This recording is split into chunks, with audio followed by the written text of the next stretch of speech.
पिछले भाग में आपने सुना कैसे एक ब्राह्मण आचार्य चाणक्य नंद वंश के अपमान से प्रज्वलित हुआ और कैसे उसका संकल्प बन गया साम्राज्य परिवर्तन का मार्ग।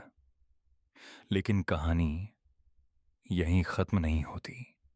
आज से शुरू होती है एक नई दिशा, जहां राजनीति सिर्फ राजाओं की विरासत नहीं बल्कि बुद्धि, रणनीति और धैर्य का खेल बन जाती है। पाटलिपुत्र की गलियों में मगध की सत्ता के बीच एक नई खोज चल रही है। एक ऐसा युवा जिसकी नियति में लिखा है साम्राज्य का निर्माता बनना। तो आइए यात्रा को आगे बढ़ाते हैं और सुनते हैं आचार्य चाणक्य की जीवनी, भाग 2।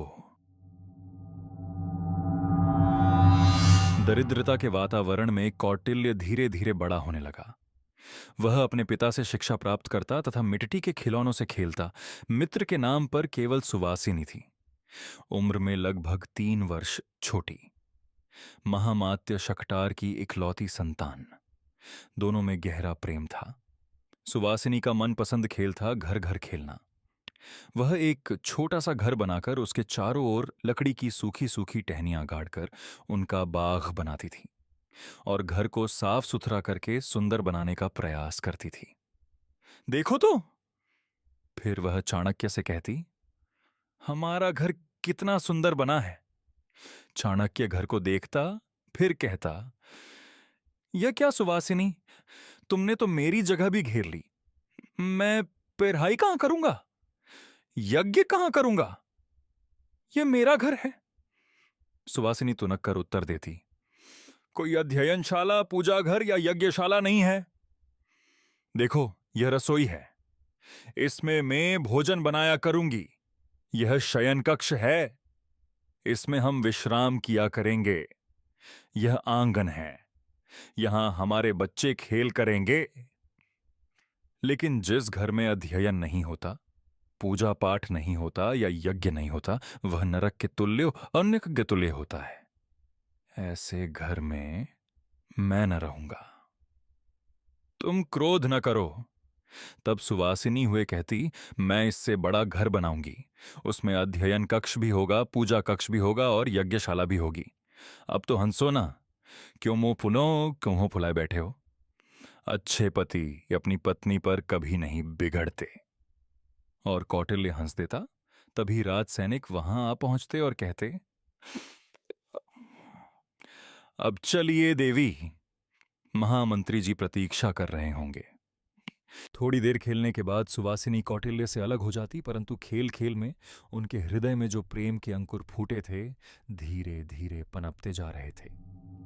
सांप भी मर जाए और लाठी भी न टूटे, आचार्य छणक और महामात्य शकटार प्रायः मिलते तथा राजनीति पर चर्चा करते। एक दिन चणक ने प्रश्न किया, क्या राष्ट्र की परिस्थितियां यूं ही चलती रहेगी? जब विदेशी सेनाएं आक्रमण कर देंगी तब तुम संभालोगे? मेरी समझ में नहीं आ रहा कि क्या करूं।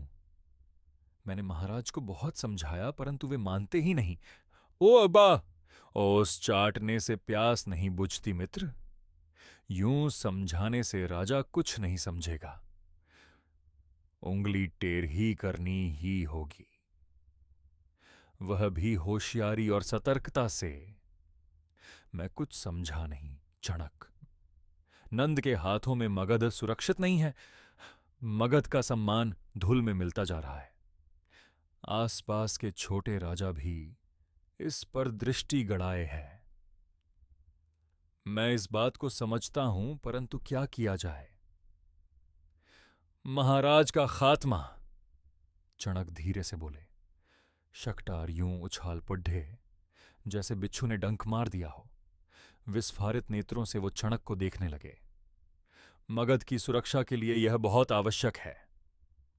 यह काम ऐसे ढंग से होना चाहिए कि वास्तविकता कोई जान ही न पाए। परंतु महाराज का वध करेगा कौन?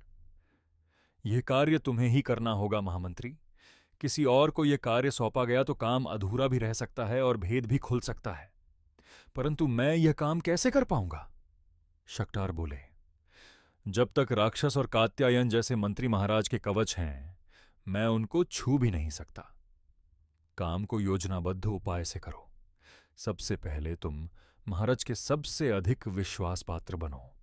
जब महाराज तुम पर सबसे अधिक विश्वास करने लगे, तब कात्यायन को किसी प्रकार मंत्री पद से हटवा दो। फिर शकटार ने मंत्रमुग्ध स्वर में पूछा, फिर कात्यायन को किसी प्रकार यह विश्वास दिलाओ कि उस पर तुम्हारी बड़ी कृपा है और तुम उसे पुनः मंत्री बनवाना चाहते हो। इसका लाभ क्या होगा? उसे तुम पर दृढ़ विश्वास हो जाएगा। बाद में महाराज से प्रार्थना करके उसे पुनः मंत्री पद दिलवा भी दो। इससे कात्यायन तुम्हारा भक्त बन जाएगा। एक संकेत पर ही वह तुम्हारे लिए प्राण न्यौछावर कर देगा। लेकिन महाराज का वध करने से कुछ नहीं होगा मित्र। सेनापति सूर्यगुप्त शीघ्र ही सब पता लगा लेगा, तब वह मुझे नहीं छोड़ेगा। सूर्यगुप्त एक लोभी व्यक्ति है। क्षणक हंसकर बोले, उसे तुम यदि राज्य का लालच दोगे तो वह तुम्हारे साथ मिल जाएगा। और राक्षस? शकटार ने पूछा, जो केवल राष्ट्रभक्त ही नहीं बल्कि राजभक्त भी है, नंद भक्त भी है। जो महाराज के लिए कुछ भी कर सकता है, उसका क्या होगा? हर व्यक्ति में कोई न कोई कमजोरी अवश्य होती है मित्र। मैं जानता हूं कि राक्षस पर महाराज अटूट विश्वास करते हैं। वह बलशाली भी बहुत है, लेकिन कूटनीति से वह वश में आ जाएगा। जहां तक मैं समझता हूं, मात्र एक सुंदर स्त्री उसे वश में कर सकती है। परंतु ऐसी सुंदर स्त्री आएगी कहां से जो राक्षस को भी वश में कर ले और हमारे कहने पर भी चलती रहे? इसका प्रबंध मैं कर दूंगा। तुम्हारी नजर में है कोई ऐसी स्त्री? है? तुम बेला नाइन को जानते हो? जानता हूं। उसकी एक बेटी है, मुरा नाम है उसका। लेकिन वह राक्षस तक कैसे पहुंचेगी? इसका उपाय है। क्षणक शांत स्वर में बोले, तुम किसी प्रकार स्वयं को सख्त बीमार घोषित कर दो, तब राक्षस तुम्हारा पता करने अवश्य आएगा। बस मुरा वही दिखाई दे जाएगी। सौंदर्य की साक्षात प्रतिमा है मुरा। राक्षस उसे देखते ही मोहित हो जाएगा। बहुत अच्छा उपाय है। शकटार बोला, आपके जाते ही मैं स्वयं को अस्वस्थ घोषित कर देता हूं। क्षणक यूं मुस्कुराए जैसे सफलता के निकट पहुंच गए हों। राक्षस का शक बहुत बुद्धिमान था। राक्षस, उसे महामात्य का अचानक अस्वस्थ हो जाना कोई सामान्य घटना न लगी। उसका चीख चीख कर कह रहा था कि उस घटना में कोई भेद था। उसने पूरी छानबीन करने का निर्णय लिया। वह महामात्य के घर के निकट जा पहुंचा। उसने गिद्ध दृष्टि आस पास देखा, फिर द्वार पर खड़े प्रहरी से बोला, जब महामंत्री जी अस्वस्थ हुए, उससे पहले उनसे मिलने कौन आया था? उस समय मैं पहरे पर नहीं था देव। प्रहरी ने उत्तर दिया, जो था उसे तत्काल उपस्थित करो। राक्षस की आज्ञा का तुरंत पालन हुआ। राक्षस ने दूसरे प्रहरी से भी वही प्रश्न पूछा। आचार्य क्षणक आए थे देव। वे बहुत समय तक महामात्य जी से बातें कर रहे थे, फिर लौट गए थे। उत्तर मिला। क्षणक, वह दरिद्र ब्राह्मण? हां देव। उसके जाने के बाद क्या हुआ? महामात्य जी अस्वस्थ होने की सूचना मिली। बेल नाइन की लड़की यहां कब आई? महामात्य जी के अस्वस्थ होने के थोड़ी ही देर बाद। क्या वह यहां पहले भी आया करती थी? नहीं देव, वह पहली बार यहां आई है। कहती थी उसे आचार्य क्षणक ने भेजा है। राक्षस गहराई से सोचने लगा। कुछ ही समय बाद उसने अगला प्रश्न किया, क्या मुरा अब भी यही है? वह तो आपके जाने के तत्काल बाद यहां से चली गई थी। उसने अपने आने का कोई प्रयोजन बताया था? नहीं देव। ठीक है। राक्षस बोला, मैंने तुम दोनों से जो पूछताछ की है, उसके बारे में किसी को कुछ नहीं बताना। यदि बताया तो मृत्युदंड मिलेगा। आप निश्चिंत रहे देव, हम किसी को कुछ नहीं बताएंगे। यात्रा जारी है।